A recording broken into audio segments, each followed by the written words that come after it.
Pukul 4 pagi, suasana di kamar masih gelap. Alarm yang telah kamu atur sejak malam sebelumnya siap memecah keheningan.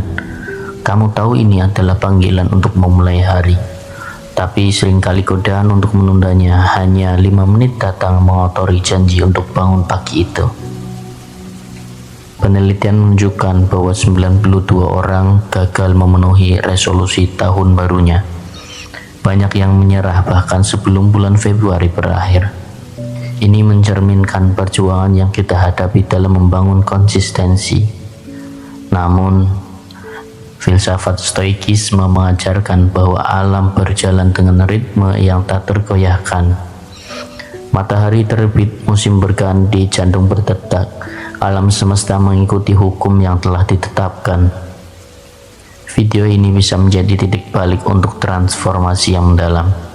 Mari kita selami inti dari stoikisme dan bagaimana kita bisa menerapkan konsistensi dalam kehidupan sehari-hari.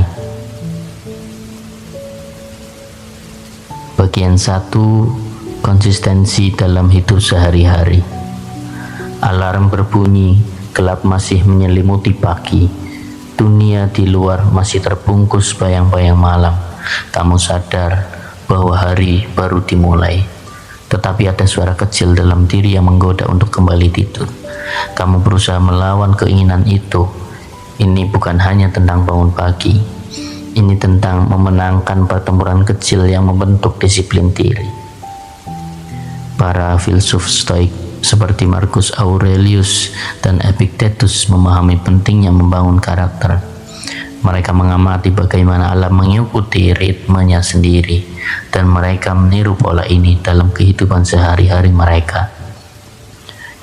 Konsistensi bukan hanya tentang kebiasaan, tetapi juga tentang hidup sesuai dengan prinsip dan nilai yang kita pegang. Bagian 2. Tantangan dalam konsistensi. Setiap kali kita menyerah pada kenyamanan, kita kehilangan kesempatan untuk bertumbuh. Kita seringkali menunda, berpikir bahwa besok masih ada waktu. Tapi apakah kita benar-benar ingin menjalani hidup dengan terus menunda?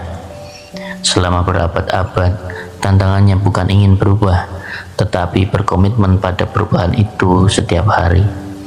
Seorang stoik tidak melihat konsistensi sebagai kewajiban, tetapi sebagai cara untuk mewujudkan nilai-nilai terdalam mereka.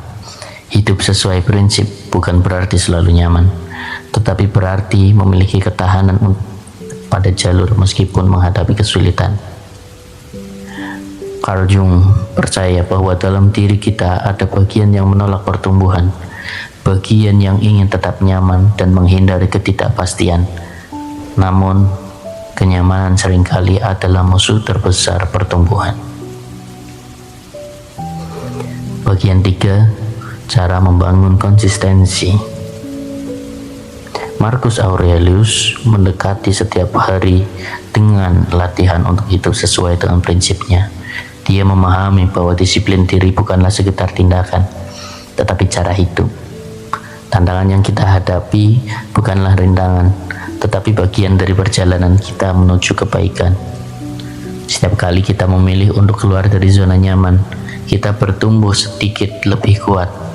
Seiring waktu, ketahanan ini membangun kedamaian batin dan kepercayaan diri yang tak tergoyahkan. Hidup sebagai seorang stoik berarti melihat kenyamanan sebagai tantangan itu sendiri, sebagai ujian sejati dari komitmen kita terhadap nilai-nilai yang kita anut. Bagian 4. Mengatasi rintangan dalam perjalanan. Kita semua tahu godaan untuk tetap dalam zona nyaman. Tapi bagaimana hidup kita akan berubah jika setiap hari kita melakukan suatu tindakan kecil yang selaras dengan nilai-nilai kita? Apakah itu memilih kesabaran daripada kemarahan, kedisiplinan daripada penundaan, atau keberanian daripada ketakutan? Konsistensi bukan tentang melakukan hal yang sama setiap hari tanpa tujuan, tetapi tentang membangun struktur dalam hidup yang memungkinkan kita berkembang. Ini bukan hanya rutinitas, tetapi sebuah jalan menuju kebebasan batin. Dalam dunia yang terus berubah, satu hal yang bisa kita kendalikan adalah konsistensi kita sendiri. Tidak peduli pada apa yang datang, kita tahu bahwa kita dapat mengandalkan diri kita sendiri untuk tetap berjalan di jalur yang benar. Jika kamu ingin menyelami lebih dalam tentang stoikisme dan bagaimana cara menerapkannya dalam kehidupan sehari-hari, pastikan untuk menonton video lainnya. Sampai jumpa di lain waktu. Tetaplah tangguh dan hiduplah sesuai dengan nilai-nilai yang kamu yakini. Terima kasih.